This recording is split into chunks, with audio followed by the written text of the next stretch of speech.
Good morning, students. Today I am going to give my lecture for plus 1 political science, and the name of the chapter is rights. कल जैसे मैंने बताया था आपको rights regarding reservation of schedule caste and schedule tribes. इसमें ये बताया गया आर्टिकल 16 में क्या बताया गया है. 16(4) ऑफ द कॉन्स्टिट्यूशन, उसमें ये बताया गया है एक्सप्लिसिटी लेस दैन, जिसमें ये बताया गया है कि एक्सप्लिसिटी जो है वो मतलब क्लैरिफाई करती है कि जो policy like reservation will not be seen as a violation of right to equality. अगर स्पिरिट ऑफ कॉन्स्टिट्यूशन की तरफ देखें तो this is required for the fulfilment of right to equality of opportunity. इसमें एक एग्जांपल इन्होंने शो कर दी है. यू आर द जज, you have received a post card from Hadi Bandhu, जो अपने आप को मेंबर ऑफ दलित कम्युनिटी का बता रहा था. पूरी डिस्ट्रिक्ट उड़ीसा में रहता था.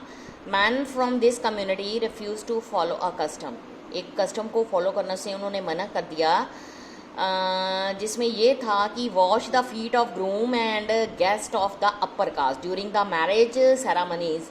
ठीक है.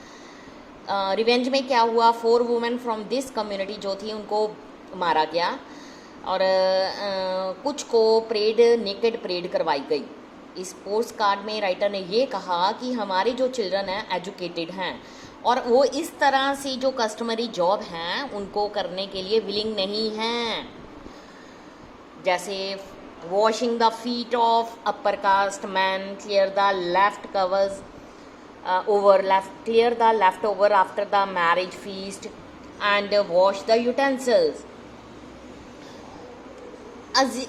Assuming that the facts given above are correct, अब आपको ये डिसाइड करना है कि does this case involve violation of fundamental rights? What would you order the government to do in this case? क्या ये फंडामेंटल राइट की वायलेशन है? आर्टिकल 21, इसमें ये बताया गया है protection of life and personal liberty. कोई भी person shall be deprived of life or personal liberty except according to procedure establish by law. Next आ जाओ बेटा. इसमें बताया गया है right to freedom. Right to freedom होता क्या है? इक्वालिटी, फ्रीडम और लिबर्टी, ये 2 ऐसे राइट्स हैं जो हमारे डेमोक्रेटिक कंट्री में बहुत ज़्यादा असेंशियल हैं. इसमें ये बताया गया है it is not possible think of one without thinking of other. एक के बारे में सोचना दूसरे के बारे में सोचे बगैर नहीं पॉसिबल हो सकता. It means freedom of thought, expressions, actions, ये जो सारी चीज़ें हैं ये हमारा राइट टू फ्रीडम के लिए बहुत ज़रूरी हैं. उसके बाद आ जाओ कि it does not mean freedom to do anything that one does or like, do not like or like. If that were to be permitted, then a large number of people will not able to enjoy their freedom. उनकी freedom इस ढंग से defined की जाती है कि every people enjoy her freedom without threatening freedom others and without endangering the law and the situation. अब आ जाओ right to life or personal liberty हमें क्या बताती है, जो कि इसमें बताया गया है कि फोरमोस्ट राइट जो है among rights to freedom is the life, freedom of life and personal liberty. कोई भी सिटीजन जो है उसको डिनाइड नहीं किया जा सकता,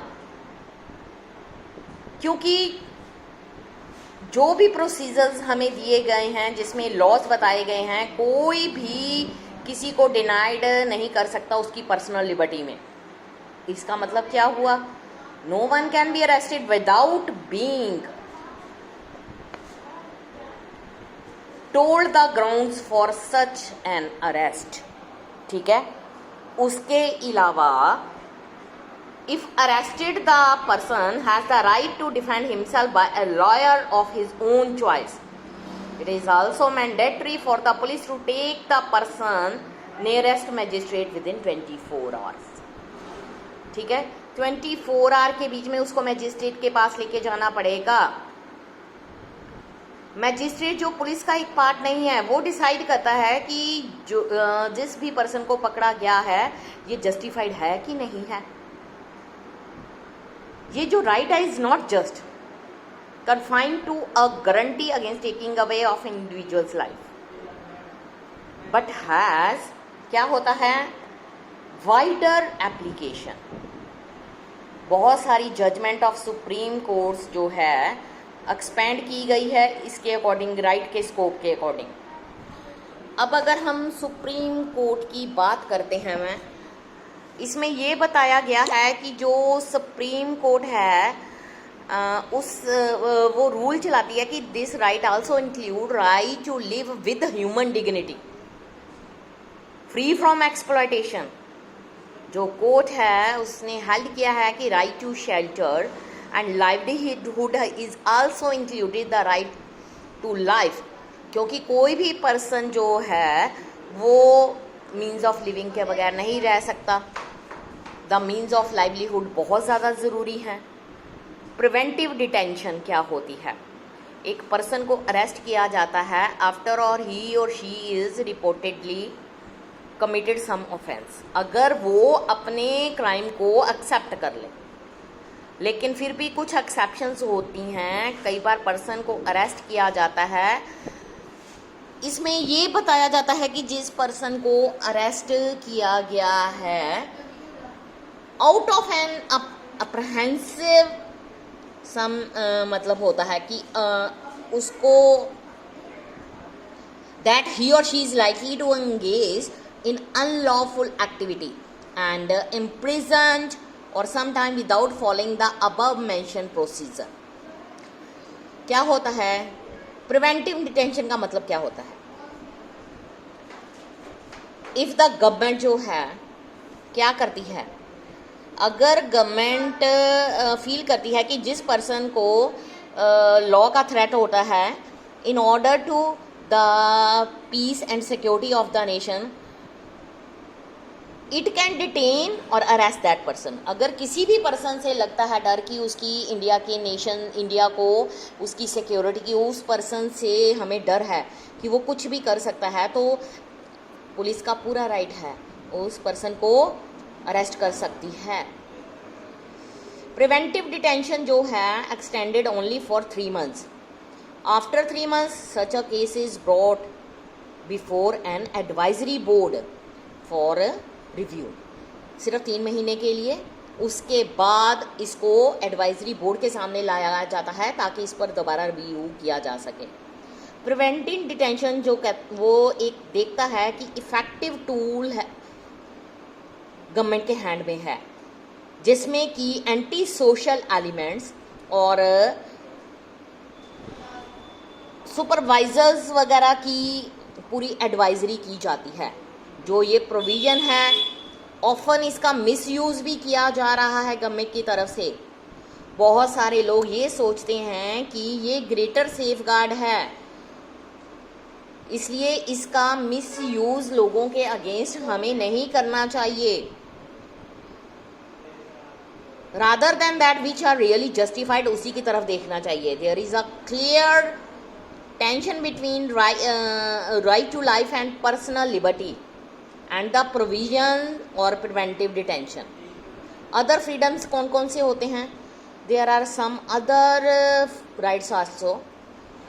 ये राइट जो हैं एब्सोल्यूट नहीं होते। ईच ऑफ दीज राइट्स जो हैं वो उनमें कुछ सब्जेक्ट्स की रिस्ट्रिक्शंस लगाई जाती हैं गवर्नमेंट की तरफ से। Right to freedom of speech and expression is a subject to restriction such as public order, peace, morality. ठीक है, जो फ्रीडम होती है वो resembles to be exercised peacefully without arms। कि अगर कोई भी बंदा इकट्ठा होना चाहता है, अपनी स्पीच देना चाहता है, लेकिन वो आर्म्स का यूज़ किए बगैर पीसफुली वहाँ पर इकट्ठे होंगे। जो गवर्नमेंट है impose restriction in certain areas declaring that assembly of 5 और मोर पर्सन्स आर अनलॉफुल। ये गवर्नमेंट के हक में है। सच पर्सन्स जो हैं can be easily misused by the administration. Genuine protest against act policy of government by the people may be denied.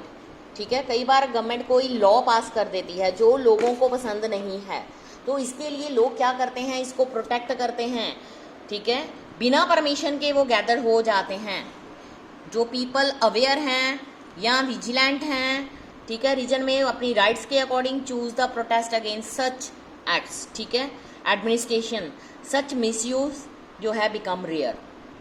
Constitution assembly itself some members had express their dissatisfaction about restrictions और right. ठीक है, उन्होंने कहा भी था, कुछ words मैं यहाँ पर बताने लगी हूँ। I feel that many of these fundamental rights have been framed from the point of view of police constable.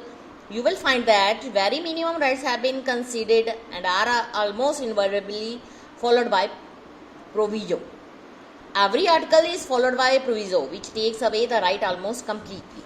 What should be our conception of fundamental rights? We want to incorporate every one of these rights which our people want to get. Somnath Lahiri इसने अपनी wording में ये कहा है कि जो rights और हमें फंडामेंटल राइट्स भी मिले हैं क्या पुलिस कांस्टेबल उन सब के लिए भी ये सेम तरह बनाए जाते हैं? क्या प्रोविजन के अकॉर्डिंग इन सब को फॉलो किया जाता है?